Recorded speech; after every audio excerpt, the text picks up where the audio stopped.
ፍሬሽ ናና አለኝ። እንግዲህ ቅጠሉን ከዚህ መጠቀም እንችላለን። ቅጠሉን አድርቀን ብንጠቀመው የተሻለ ነው። ስለዚህ እኔ እንግዲህ ከዚህ ወስዳለሁኝ። ያው እንደምታዩት እዚህ ያለ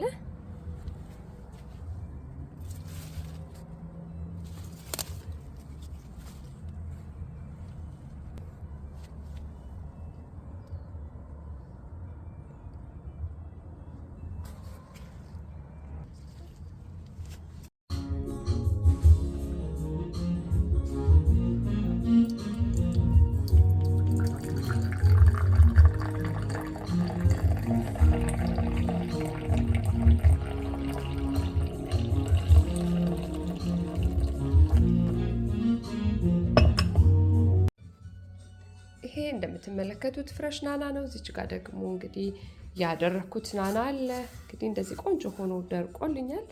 ይህንን ነው አሁን ለፀጉር ቅባት የምጠቀመው። እንዴት አድርጌ እንግዲህ እንደምጠቀም አሳያችኋለሁኝ። የፀጉር ቅባቱን ለማዘጋጀት እንግዲህ እዚች ጋር የደረቀው ናና እንደምታዩት ነው። እዚች ጋር እኔ አቮካዶ ኦይል አለኝ። እዚህ ጋር ኦሊቭ ኦይል መጠቀም እችላለሁ። ነገር ግን እንዳለን መጠቀም እችላለሁ። እኔ አሁን መጠቀም ፈልገው ይሄንን ኦሊቭ ኦይል ነው። ይሄንንም ብንጠቀም የተሻለ ነው። ከሁለት አንዱ መጠቀም አማርጠን እንችላለን። ካልሆነ ሁለቱንም መደባለቅ እንችላለን። እኔ ግን ብዙ ጊዜ ለየብቻ ነው የምጠቀመው። ይሄንንም ከፈለኩ በአቮካዶ ኦይል ከፈለኩ በኦሊቭ ኦይል ነው የምጠቀመው። ስለዚህ አሁን እንግዲህ እንዴት እንደሚሰራ አሳያችኋለሁኝ። መጀመሪያ እንግዲህ የናናው ቅጠል እንደዚህ መድረቁን ማረጋገጥ አለብን።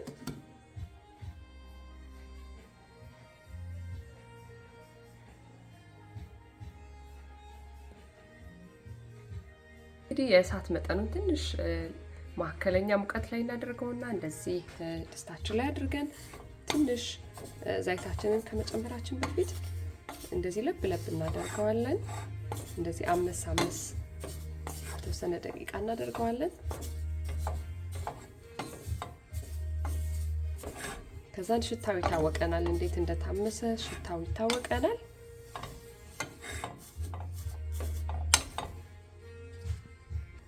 ስለዚህ እኔ ለልጆቼም ለኔም ስለሆነ የምንጠቀመው ዘይታችንን እንደዚህ ለብ ለብ ካደረግነው በኋላ አመስ ካደረግን በኋላ በደንብ አድርጌ ነው እንግዲህ እኔ የምጨምረው። ለረጅም ጊዜ ነው የምሰራው። እንደምታዩት እንግዲህ በደንብ አድርጌ ሞልቼዋለሁ ዘይቱን። ምክንያቱም የናናው ቅጠል በጣም ብዙ ስለሆነ ነው። እንግዲህ ትንሽ መጠቀም እንችላለን፣ ወይም ለረጅም ጊዜ መስራት ከፈለግን ደግሞ መጠቀም እንችላለን።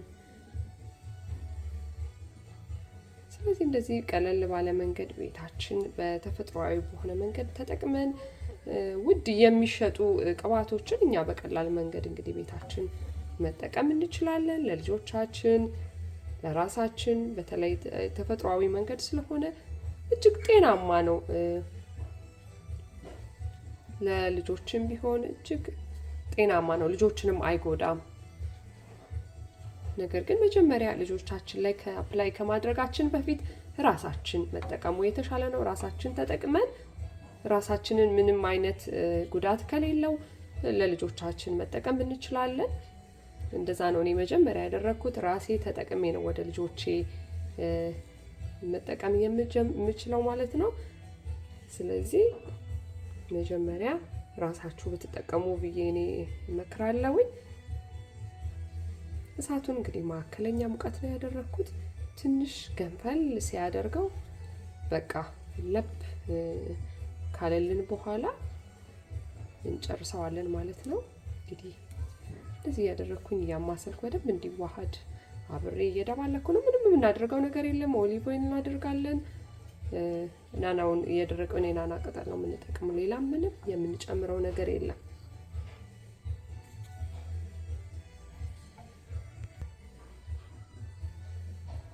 እስቲ ሞክሩትና ምን ያህል ለውጡን እንግዲህ ታያላችሁ።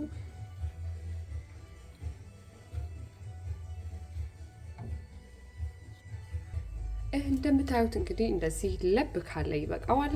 በጣምም እሳት እንዲነካው አያስፈልግም። እንደዚህ በረድ ካለልን በኋላ በደንብ አድርጎ እንግዲህ ተደባልቋል። ማጥለያ እንደዚህ አዘጋጅተን እንደዚህ ሰፋ ያለ እቃ አዘጋጅተን ማጥለል ብቻ ነው። በደንብ አድርጎ እየጠለለ ነው ያለው።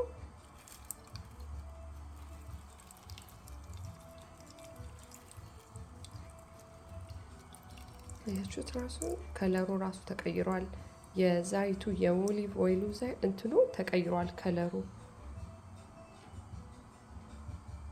በደንብ አድርገን አጥልለን ጠለል ብሎ እንግዲህ እንደምታዩት ነው። እዚህ ላይ እንደምትመለከቱት በናና ቅጠል እየሰራሁት ቆንጆ የፀጉር ቅባት ነው። በጣም የሚያስደንቅ ለውጥ አግኝቼበታለሁ ለኔም ለልጆቼም። መጀመሪያ ግን እኛ መጠቀም ይኖር፣ ምክንያቱም ራሳችን ላይ አፕላይ አድርገን በኋላ ልጆቻችን ላይ ብንጠቀም የተሻለ ነው። 1-2 ጊዜ እንመልከተውና የራሳችንን ለውጥ ካየን በኋላ ወደ ልጆቻችን መተግበር እንችላለን። እኔ በጣም ብዙ ለውጥ አግኝቼበታለሁ። አንደኛ ፀጉራችን እንዲፋፋ ያደርጋል። ከእድገቱ በፊት ፀጉራችን እንዲፋፋ እሱ ነው መጀመሪያ ማወቅ ያለብን። በኋላ መፋፋቱ ካልቀረ ማደጉም እንግዲህ ይቀጥላል ማለት ነው። በጣም ብዙ ለውጥ በተለይ ፀጉራችን እንደዚህ እናቶች በወሊድ ምክንያት ፀጉራችን ሊሳሳ ይችላል። ነገር ግን እንደነዚህ አይነት በተፈጥሯዊ መንገድ ቤታችን በምናዘጋጀው ነገር መመለስ እንችላለን። ደግሞ አገራችን ላይ በጣም ውድ ነው። እንግዲህ አሁን በተፈጥሯዊ መንገድ የሚሰራ የፀጉር ቅባት በጣም ውድ እየሆነ ነው ያለው። በቤታችን እንግዲህ በእንደዚህ አይነት መልኩ መጠቀም እንችላለን። ኦሊቭ ኦይል፣ የናና ቅጠል፣ ሌላ ምንም የሚያስፈልገው ነገር የለም። እንዴት አያችሁት? እንዴት ወፍሮ! እኔ ራሱ በጣም ነው የገረመኝ። በቃ ሁልጊዜ ሳየው እደነቃለሁ። ምክንያቱም የናና ቅጠሉ ነው እንደዚህ እንዲወፍር የረዳውና ይሄ ረጅም ብዙ ጊዜ እንድንጠቀመው ያገለግለናል። ደረቅ ያለ ቦታ፣ ቀዝቀዝ ያለ ቦታ ብናስቀምጠው ጥሩ ነው። መጨረሻው ይሄንን መስሎ ወጥቷል። በጣም ጥሩ ለውጥ ይኖረዋል። የናና ቅጠል እንግዲህ እንደሚታወቀው ብዙ አይነት ጠቀሜታዎች አሉት። በጥቂቱ ለሆድ ድርቀት ብትሉ እንዲሁም እንግዲህ ኢነርጂ እንድናገኝ ይረዳናል። እንደዚህ በውሃ ውስጥ መጠቀም እንችላለን። እንደ በሻይ መልኩ መጠቀም እንችላለን። ስለዚህ እንደምታዩት እኔ ሻይ አድርጌ ዛሬ ተጠቅሜያለሁ።